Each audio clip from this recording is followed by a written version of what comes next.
Je vais effectivement clôturer les assises. Je vais faire très vite, vous inquiétez pas. Autant j'avais fait 17 minutes en ouverture, là j'en ai pour 2 minutes. Et je sais que beaucoup d'entre vous doivent partir pour prendre soin un train et pour certains même aller à Lyon pour prendre un avion.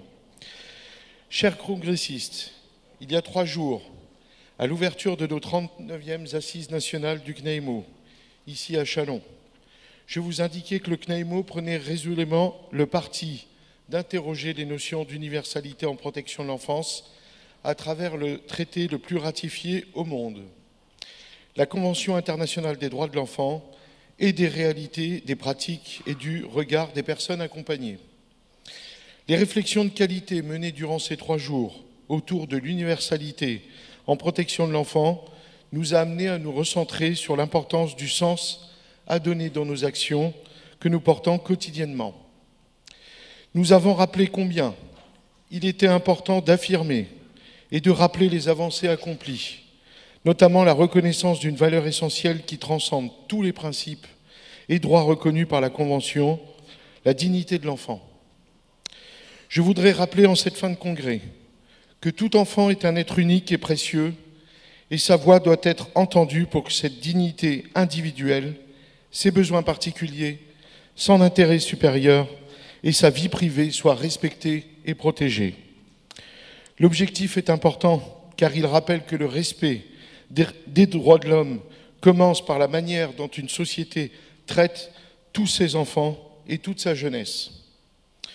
Le CNAIMO défend et affirme qu'une société qui se soucie de tous ses enfants et de tous ses jeunes offrira la liberté et la dignité en créant des conditions qui leur permettront de développer toute leur potentialité et d'être prêts à vivre une vie pleine et satisfaisante.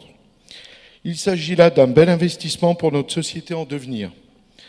Rappelons-le plus fortement, il nous faut une politique courageuse, cohérente, ambitieuse et incarnée en lien avec notre éthique, nos droits fondamentaux et les valeurs humanistes que nous défendons dans nos institutions, et nous le rappellerons dans nos prochains rendez-vous à venir avec les pouvoirs publics. Le temps des remerciements est venu. Je souhaite encore une fois remercier le GOA, les associations organisatrices, le siège du CNAIMO, toutes ses composantes, administrateurs, délégués régionaux. Remercier nos partenaires qui nous ont soutenus tout au long de l'année, Corum, Élisa Issach et particulièrement Laurent Giroux. Remercier encore une fois la ville de Châlons, le Grand Châlons, ainsi que le conseil départemental de Saône-et-Loire. Remercier tous les intervenants au nombre de 26 exactement, et notamment le docteur Falilouba, qui est venu spécialement du Sénégal nous présenter sa thèse sur le confiage. Nos parrains et marraines, Faisal Haneche et Sophia Aouine. Le professeur Hatem Kotran du Comité des droits de l'ONU.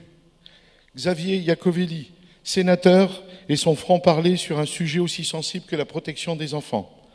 Aboubacar Ali Mahamat et Aline Marchand pour leur témoignage. Marie-Monique Robin pour son éclairage sur le monde de demain.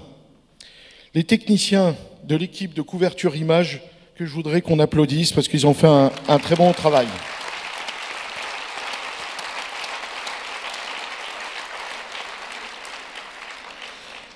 Les salariés de l'Espace des Arts et tous ceux qui ont contribué à la réussite de ces assises. Rendez-vous l'an prochain, vous l'avez compris, à Toulouse, pour les 40e assises, ça sera un anniversaire pour nous, qui traiteront de l'impact que va avoir le numérique dans notre secteur. Bon retour à tous dans vos régions et à l'année prochaine, et continuez de nous suivre sur les réseaux sociaux et sur notre nouvelle application qui est téléchargeable sur les différents stores. Vous pourrez également retrouver toutes les interventions d'ici 4 semaines sur notre chaîne YouTube CNAIMO TV. Merci et bon retour.